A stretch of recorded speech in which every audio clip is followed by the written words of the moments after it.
Hello student, আজকের ক্লাসে আলোচনা করব তোমাদের দ্বিঘাতকরণের বেসিক কনসেপ্ট নিয়ে। তোমরা ক্লাসটি ভালো করে দেখে নাও, তাহলে তোমরা নিজের থেকে এই চ্যাপ্টার থেকে যে সমস্ত 1 নাম্বার আর 2 নাম্বারের কোশ্চেনগুলো হয় তোমরা সলভ করে নিতে পারবে। এর বাইরেও তোমাদের যদি কোনো সমস্যা থাকে তোমরা আমাকে হোয়াটসঅ্যাপ করবে। নাম্বার হচ্ছে 7797151981। এই নাম্বারে তোমরা আমাকে হোয়াটসঅ্যাপ করবে। তাহলে দেখে নাও, প্রথমে জানতে হবে যে করণী কি। করণী বলেছে যে কোনো ধনাত্মক সংখ্যার কোনো মূলকে মূলদ সংখ্যার আকারে প্রকাশ করা সম্ভব না হলে তাকে করণী বলে। এর মানে কি? ধরো x square is equal to 7। অতএব x is equal to plus minus 7 পেলাম। তাহলে x এর মান পেলাম কি +7, আর পেলাম x এর মান হচ্ছে x এর মান হচ্ছে √7, আর আরেকটি x এর মান হচ্ছে -√7। বোঝা গেল? দেখো বলেছে যে মূলকে মূলদ সংখ্যার আকারে। মূলদ সংখ্যা কাকে বলে? যে সংখ্যাকে আমরা p/q আকারে প্রকাশ করতে পারি সেই সংখ্যাকে বলা হয় মূলদ সংখ্যা। এখানে দেখো √7 মূলদ সংখ্যা নয়। অতএব আমরা বলতে পারি যে √7 কে যেহেতু আমরা মূলদ সংখ্যার আকারে প্রকাশ করতে পারছি না, যেখানে √7 হচ্ছে x এর একটি মূল, অতএব √7 হচ্ছে একটি করণী। বোঝা গেল? আবার √7 যদি হতো তাহলেও এটিও হচ্ছে একটি কি করণী। কিন্তু তোমাদের সিলেবাসে রয়েছে কি দ্বিঘাতকরণী। তাহলে দ্বিঘাতকরণী কি? এ একটি ধনাত্মক মূলদ সংখ্যা। এ বলেছে একটি ধনাত্মক মূলদ সংখ্যা। এটা কিরকম? যা অন্য কোনো মূলদ সংখ্যার বর্গ নয়। তাহলে এটা বলেছে এমন একটি সংখ্যা যেটি কোনো মূলদ সংখ্যার বর্গ নয়। অর্থাৎ এরকম 4 হতে পারে না, 9 হতে পারে না। যেমন 4 হচ্ছে 2 এর স্কোয়ার, 2 এর বর্গ 4, আর 9 হচ্ছে 3 এর স্কোয়ার, 3 এর বর্গ। তাহলে এ হচ্ছে এমন একটি সংখ্যা যা কোনো মূলদ সংখ্যার বর্গ নয়। এরকম যদি এ হয় তাহলে প্লাস মাইনাস রুটে সংখ্যাটিকে বলা হয় শুদ্ধ দ্বিঘাতকরণী। বোঝা গেল? তাহলে এ হচ্ছে কি একটি মূলদ সংখ্যা যেটি অন্য কোনো মূলদ সংখ্যার বর্গ নয়। তাহলে কিরকম হতে পারে? 2 হতে পারে, 3, 5, 7, এরকম কোনো সংখ্যার বর্গ নয় এরকম সংখ্যা। তখন প্লাস মাইনাস রুট সেই সংখ্যাটি হচ্ছে বিশুদ্ধ দ্বিঘাতকরণী। এখানে আমি নিয়েছি +-√5, +-√7, এগুলো দেখো। এর আগে তোমাদের বললাম যে √7 এটি হচ্ছে একটি কি করণী, কিন্তু এটি দ্বিঘাতকরণী নয়। দ্বিঘাত বলেছে বলতে তার দুটো মান থাকবে +-√7। দেখো যদি আমরা x স্কোয়ার যদি এ ধরি, এ হচ্ছে যে কোনো মূলদ সংখ্যা, ধনাত্মক মূলদ সংখ্যা, কিন্তু কোনো মূলদ সংখ্যার বর্গ নয়। তাহলে এখান থেকে আমরা কি পাবো? x is equal to +-√a হয়েছে। তাহলে x এর মান দুটি, দ্বিঘাত বলতে দুটো থাকবে, দুটো মান পাবো আমরা। তাহলে কখন হবে? তাহলে x এর পাওয়ার যখন 2 থাকবে তখন আমরা x এর যে মূলগুলো পাবো সেগুলো থেকে আমরা পাবো দ্বিঘাতকরণী। অর্থাৎ কিউব রুট বা এরকম যদি ফর্মে থাকে সেগুলো হবে না দ্বিঘাতকরণী। দ্বিঘাতকরণী হচ্ছে স্বাভাবিকভাবে আমরা মনে রাখবো রুট হিসেবে যেগুলো থাকবে। বোঝা গেল? দেখো তারপর যৌগিক বা মিশ্র দ্বিঘাতকরণী। দ্বিঘাতকরণী দেখো এ একটি মূলদ সংখ্যা এবং √b একটি শুদ্ধ দ্বিঘাতকরণী। তাহলে কি পেলাম? এ হচ্ছে একটি মূলদ সংখ্যা আর √b হচ্ছে শুদ্ধ দ্বিঘাতকরণী। তাহলে দুটো জিনিস, এ হচ্ছে মূলদ সংখ্যা আর √b হচ্ছে শুদ্ধ দ্বিঘাতকরণী যদি হয়, তখন আমরা a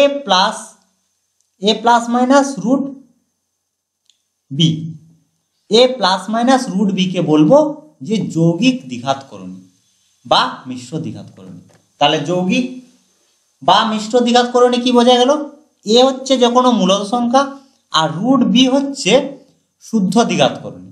তখন a +-√b কে বলা হয় যৌগিক দ্বিঘাতকরণী বা মিশ্র দ্বিঘাতকরণী। এরপর দেখো সদৃশ্যকরণী ও অসদৃশ্যকরণী। বলেছে যে দুই বা ততোধিক শুদ্ধ দ্বিঘাতকরণী যদি একীকরণীর মূলত গুণিতক হয় তবে ওই সমস্ত শুদ্ধকরণীকে বলা হয় সদৃশ্যকরণী। এর মানে কি, প্রথম ভাষাটা কি বলেছে দেখো, শুদ্ধকরণী, তাহলে শুদ্ধ দ্বিঘাতকরণী।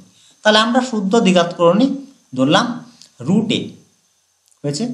পরে বলেছে মূলত গুণিতক হয়। মূলত গুণিতক বলতে এর সঙ্গে যদি আমরা কোনো মূলত সংখ্যা গুণ করি তাহলে আমরা কত পাবো, মূলত সংখ্যা 3 গুণ করলাম তাহলে 3√a পেলাম। এর সঙ্গে অন্য একটি মূলত সংখ্যা যদি গুণ করি তাহলে পাচ্ছি কত, 2√a। এখন দেখো কোশ্চেন এখানে সদৃশ্যকরণের ক্ষেত্রে কি বলেছে, দুই বা ততোধিক শুদ্ধকরণী যদি একই করণীর মূলত গুণিতক। তাহলে দেখো করণী হচ্ছে √a, তার মূলত গুণিতক 2 দিয়ে গুণ করে পেয়েছি 2√a, আর 3 দিয়ে গুণ করে পেয়েছি 3√a। এই দুটোকে আমরা বলবো কি, সদৃশ্যকরণী। বোঝা গেল?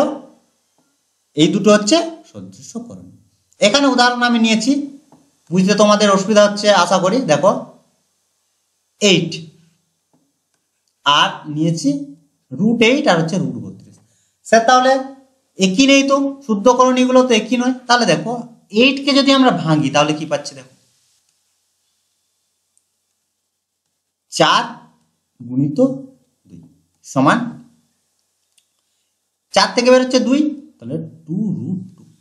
32 কে যদি আমরা ভাঙি তাহলে কি পাচ্ছি, 16 গুণিত 2, 16 থেকে বেরোচ্ছে 4, তাহলে 4√2। এখানে দেখো শুদ্ধকরণী হচ্ছে √2, দুটোর ক্ষেত্রে √2। তাহলে শুদ্ধকরণীগুলো যদি একই হয়ে যায় তাহলে আমরা বলবো সেই দুটি করণী পরস্পর সদৃশ্যকরণী। বোঝা গেল? আর যদি না মিল হয় তখন সেটা বলবো আমরা কি, অসদৃশ্যকরণী। উদাহরণ আমরা নিয়েছি √12 আর হচ্ছে √28।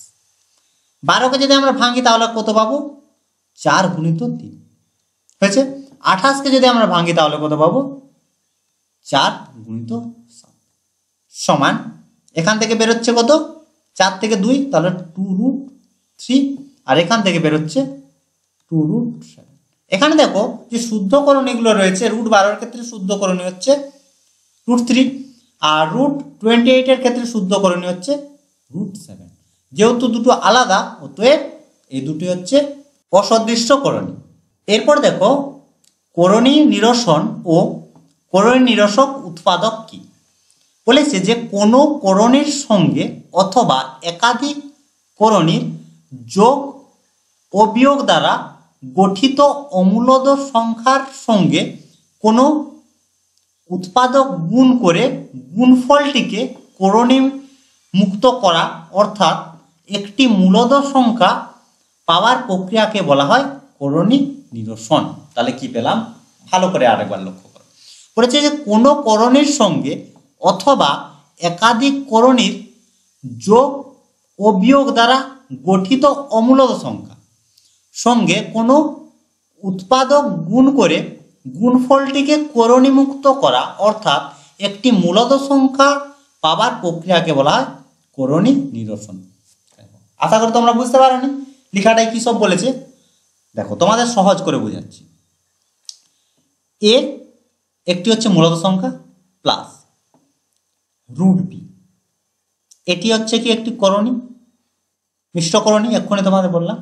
এর সঙ্গে কিছু গুণ করে সেটিকে মূলদ সংখ্যায় পরিণত করার প্রক্রিয়াকে বলা হয় করণী নিরসন। বোঝা গেল? দেখো তাহলে গুণ করে মূলদ সংখ্যা, তাহলে এর সঙ্গে যদি আমরা গুণ করি a মাইনাস √b, এই দুটো যদি আমরা গুণ করি, দেখো বলেছে যে কোনো উৎপাদক গুণ করে গুণফলটি করণী মুক্ত, এর মধ্যে যেন রুট না থাকে। তাহলে যদি গুণ করি, এটা দেখো ফর্মুলা হচ্ছে a plus b into a minus b, অর্থাৎ a স্কোয়ার মাইনাস √b এর হোল স্কোয়ার সমান a স্কোয়ার মাইনাস b। এটি দেখো একটি মূলদ সংখ্যা। বোঝা গেল?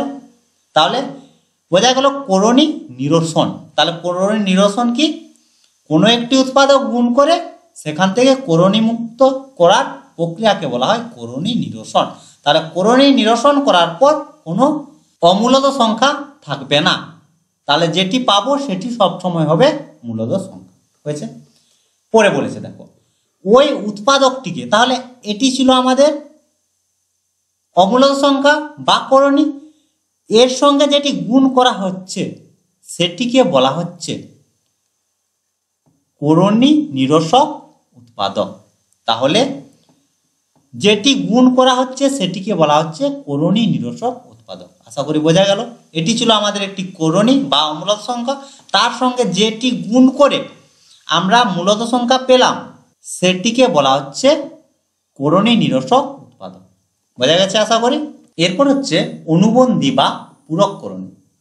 বলেছে মিশ্র দ্বিঘাত করণীর করণী নিরসক উৎপাদকের সঙ্গে ওই করণীর যোগফল ও গুণফল উভয়ে যদি মূলদ সংখ্যা হয় তবে তাকে ওই মিশ্র দ্বিঘাত করণীর অনুবন্ধী বা পূরক করণী বলা হয়। কি বলেছে তাহলে? যে একটি মিশ্র দ্বিঘাত করণী a প্লাস রুট, আগের মতো লিখলাম, এর করণী নিরসক উৎপাদক আমরা যদি আগেরটাই ধরি তাহলে a মাইনাস রুট উৎপাদক। তারপর বলেছে এদের যোগফল, এই দুটো তাহলে যে করণী দুটো পাচ্ছে এই করণী দুটোর যোগফল আর গুণফল দুটোই যদি মূলদ সংখ্যা হয় তখন তাকে আমরা বলবো অনুবন্ধী করণী বা পূরক করণী। আগে তোমাদের বললাম যে করণী নিরসক উৎপাদক কি?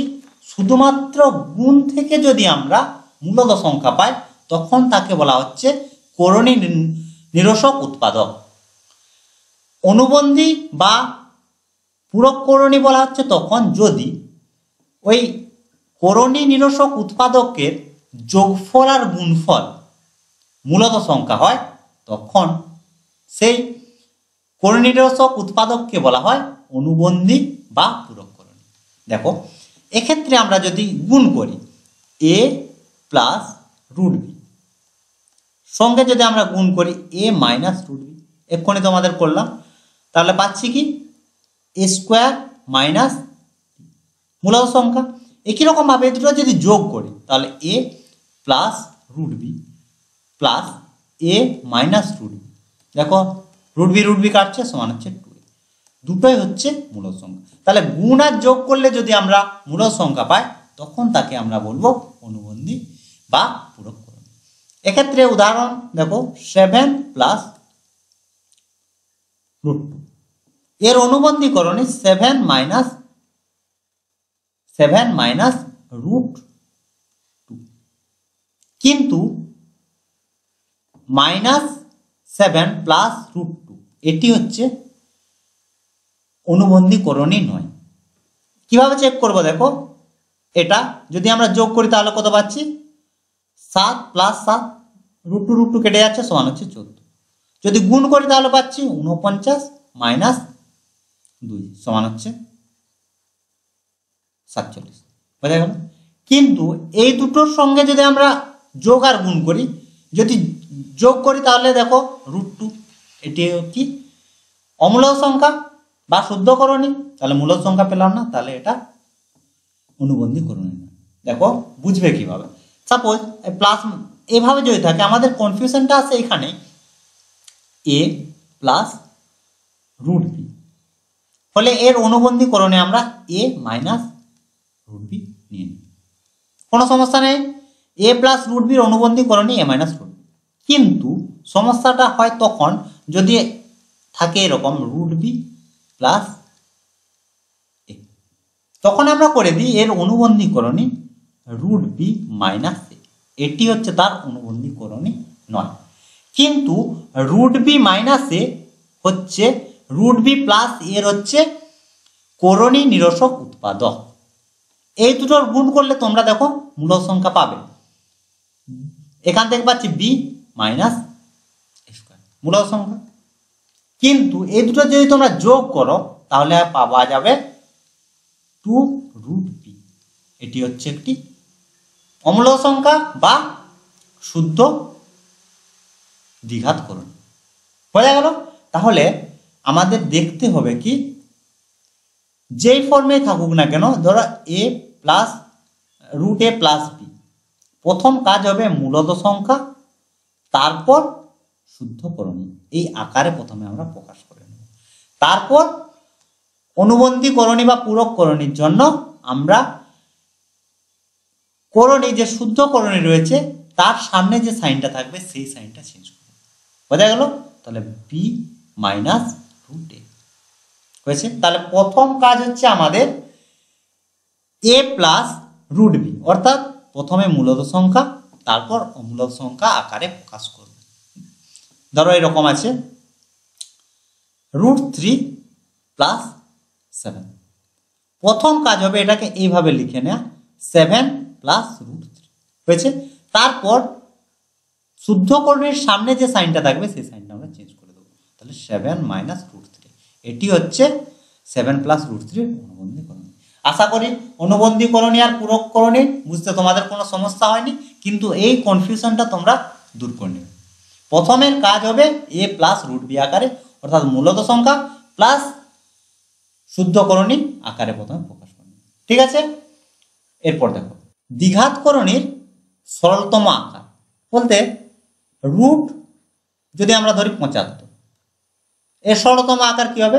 ভাঙতে হবে 25 গুণিত 3, 25 3 হয় 75 সমান 25 থেকে বেরোবে 5√3, এটি হচ্ছে দ্বিঘাত করণের সরলতম আকার। বা এরকম ধরো 12, √12 সমান কত? 4 গুণিত 3, 4 থেকে বেরোচ্ছে 2, তাহলে 2√3, এটি হচ্ছে সরলতম আকার। এরপর দেখো দ্বিঘাত করণীর যোগ বা বিয়োগ। ধরো 2√a plus √b plus √a, তাহলে আমরা কিভাবে যোগ করব? দেখো আমাদের যোগ হবে সেগুলো যোগ যেগুলোর শুদ্ধ করণীগুলো একই আছে, হয়েছে। তার সঙ্গে যে গুণ আছে সেগুলোর যোগ বিয়োগ হবে। এর সঙ্গে কত আছে? 1 আছে, তাহলে এইগুলোর যোগ, তাহলে 3 আর √a থাকবে। দেখো এই দুটো আলাদা আলাদা, তাহলে √b একই রকম ভাবে থাকছে, হয়েছে। আরেকটা যদি লিখি তাহলে রুট ধরো 12 প্লাস √8, তাহলে এখান থেকে আমরা পাবো কত? 2√3 প্লাস 2√2, এখানে কিন্তু কিছু যোগ হবে না। তাহলে যদি আমরা কমন নিই তাহলে এরকম হবে 2√3 প্লাস 2√, হয়েছে। এইভাবে থাকবে। আবার দেখো 2√15 প্লাস 3√15, এই দুটো একই আছে। যদি একই থাকে তাহলে আমরা এই দুটো যোগ করি, তাহলে 2 প্লাস 3 √15 সমান হচ্ছে 5√15, এইভাবে করবে। তাহলে আমাদের প্রথম কাজ হচ্ছে কি, দেখতে হবে যে শুদ্ধ করণীগুলো রয়েছে সেই শুদ্ধ করণীগুলো একই আছে না নেই। যদি থাকে তাহলে তার সামনে যেগুলো গুণ আছে সেগুলোর যোগ হবে। বিয়োগের ক্ষেত্রে সেম জিনিসটা, প্রথমে আমাদের দেখতে হবে কি, এখানে যদি আমরা ধরি 3√2 মাইনাস 2√2, হয়েছে। তাহলে দেখো শুদ্ধ করণী দুটো একই আছে, তাহলে যোগ বিয়োগ হবে, তাহলে আমরা যদি বলি এইভাবে তাহলে বুঝতে তোমাদের সুবিধা হবে বা রিলেট করতে পারবে কি, যে যোগ বিয়োগ কখন সম্ভব? যখন করণীগুলো সদৃশ্য হবে। সদৃশ্য করণীর ক্ষেত্রে যোগ বিয়োগ সম্ভব। যদি সদৃশ্য করণী না হয় তাহলে যোগ বিয়োগ করা সম্ভব নয়। বোঝা গেল? এরপর দেখো দ্বিঘাত করণীর গুণন বলছে গুণ কি। ধরো a√b ইন্টু a√c ইন্টু, হয়েছে। তাহলে এক্ষেত্রে এগুলোর গুণ হচ্ছে মূলত সংখ্যার সঙ্গে মূলত সংখ্যার গুণ আর করণীর সঙ্গে করণী গুণ। তাহলে গুণ করলে পাচ্ছি আমরা a স্কোয়ার, আর 2 আগে সংখ্যা আছে, রুট ওভার রুটের ভিতরে থাকছে 20। বোঝা গেল? এটাই হচ্ছে করণীর গুণ। সংখ্যার ক্ষেত্রে একটা বলি তোমাদের, ধরো 2√5 গুণিত 2√7 গুণিত √2, তাহলে কি হবে? প্রথমে মূল সংখ্যার গুণ আমরা করে নেব। মূল সংখ্যা 2, 2 আর 1, তাহলে গুণ করলে পাচ্ছি 4। এরপর হচ্ছে ভেতরের গুণ 5, 7 আর 2 সমান 4√7, এটা হচ্ছে অ্যান্সার। তাহলে গুণ বোঝা গেল। এরপর হচ্ছে ভাগ। ভাগের ক্ষেত্রে ধরো √3/√2 ভাগ করা হচ্ছে। ভাগের ক্ষেত্রে আমরা সব সময় নিচের যে করণী থাকবে শুদ্ধ করণী, সেই শুদ্ধ করণীকে আমরা মূল সংখ্যায় প্রকাশ করব। অর্থাৎ এরকম √3√2 ইন্টু ওপরের নিচে হচ্ছে √2 দিয়ে গুণ করব। নিচে যেন কোনো সময় করণী না থাকে, তাহলে হচ্ছে √6 আর নিচে থাকছে 2, এটা হচ্ছে অ্যান্সার। বোঝা গেল? এটা হচ্ছে দ্বিঘাত করণীর ভাগ। যদি মিশ্র করণী থাকে a প্লাস √b, ভাগ করা হচ্ছে 1 মাইনাস √b। তাহলে কি করব আমরা? এর অনুবন্ধী করণী হতে পারে বা হতে পারে করণী নিরসক। তাহলে হবে এরকম a plus √b into 1 plus √b, এটা অনুবন্ধী করণী দিয়ে উপর নিচে গুণ করছি, 1 minus √b into 1 plus √b। অনুবন্ধী করণী বোঝা গেল? দেখো মূলত সংখ্যা, তারপর হচ্ছে করণী, মাঝখানে যে সাইন তার সেই সাইন আমি চেঞ্জ করেছি, আর উপরের নিচে সেই সংখ্যা দিয়ে গুণ করেছি। এটা গুণ করতে হবে, দেখো সংখ্যা সংখ্যা গুণ, তাহলে a plus a√b plus √b plus √b গুণ করলে হচ্ছে √b স্কোয়ার থেকে বেরোচ্ছে b, আর নিচে থাকছে দেখো 1 মাইনাস। ভাগের ক্ষেত্রে, করণীর ভাগের ক্ষেত্রে কোনো সময় আমরা নিচে করণী রাখব না। বোঝা গেল? তাহলে এই ছিল তাহলে আজকের ক্লাস। আশা করি আজকের যে সমস্ত কনসেপ্ট তোমাদের সঙ্গে আলোচনা করলাম সেগুলো বুঝতে পেরেছো। যদি কোনো সমস্যা থাকে আবার বলছি তোমরা আমাকে হোয়াটসঅ্যাপ করবে। তো আজ এই পর্যন্ত, তোমরা সবাই ভালো থেকো, বাই বাই।